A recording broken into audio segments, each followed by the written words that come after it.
ওয়াজ কিংবা শিক্ষাদানের সময় অপছন্দনীয় কিছু দেখলে বা শুনলে রাগান্বিত হওয়া। এ সম্পর্কে হাদিস শরীফে বলেছেন, আন আবি মাসউদ আনসারী রাদিয়াল্লাহু আন, হযরত মাসউদ আনসারী রাদিয়াল্লাহু আনহু থেকে বর্ণিত, ক্বালা রাজুল, এক সাহাবী এসে বললেন, ইয়া রাসূলুল্লাহ সাল্লাল্লাহু আলাইহি ওয়াসাল্লাম, রাসূল সাল্লাল্লাহু আলাইহি ওয়াসাল্লামের কাছে বললেন,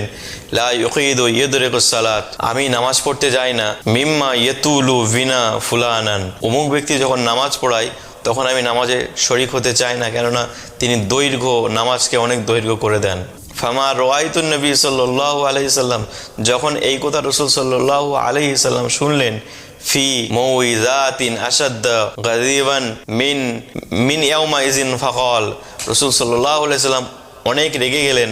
এমন রেগে গেলেন যেটা আগে কখনো দেখা যায়নি। ফাকালা, তারপরে তিনি বললেন, ইয়া আইয়ুহান নাস, হে মানব সম্প্রদায়, হে আমার সাহাবীরা, তোমরা শোনো, ইন্না মিনকুম মুনাফফিরিন, তোমাদের মধ্যে কিছু লোক আছে যারা নামাজে আসা ব্যক্তিকে ফিরিয়ে দিচ্ছে। ফামান সাল্লি বিন নাসি ফালইউখাফফিফ, তারপরে তিনি বলছেন, তোমরা নামাজকে সবসময় ছোট করো, কেননা ফাইন্না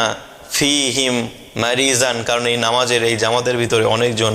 অসুস্থ ব্যক্তি থাকে, ওয়াজাইফা, অনেক সময় অনেক দুর্বল ব্যক্তি থাকে, ওয়াজাল হাজাতি, এছাড়াও নানান রকম প্রয়োজনীয় যাদের অন্যান্য কাজ আছে তারাও এই নামাজের মধ্যে অংশগ্রহণ থাকে। এটা শুধুমাত্র নামাজের ক্ষেত্রে প্রযোজ্য নয়, যারা দার্স দিয়ে থাকেন কিংবা যারা ওয়াজ নসিহত করে থাকেন তাদের জন্য প্রযোজ্য,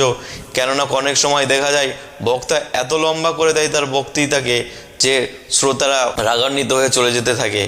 এখানে লক্ষ্য রাখা উচিত, কেননা কোনো ব্যক্তির দার্স দিতে থাকে, সেই দার্সে কোনো ব্যক্তি আসলো এবং পরের দিন এত লম্বা দার্স দিল, পরের দিনে সেই ব্যক্তিটা দার্সে আসতে চাইলো না, কেন তার সময় কুলাচ্ছে না। এক্ষেত্রে তাদেরকে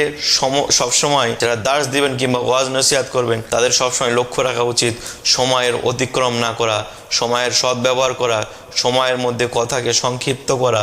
এবং পরের সময় আবার সেটাকে এক্সপ্লেন করা, যেন সময় না দীর্ঘ করে দেয়, যাতে লোক রাগান্বিত হয়ে যায়, পরের দিন দার্সে না আসতে চায় কিংবা পরের দিন নামাজে না আসতে চায়, সে বিষয়ে লক্ষ্য রাখা উচিত।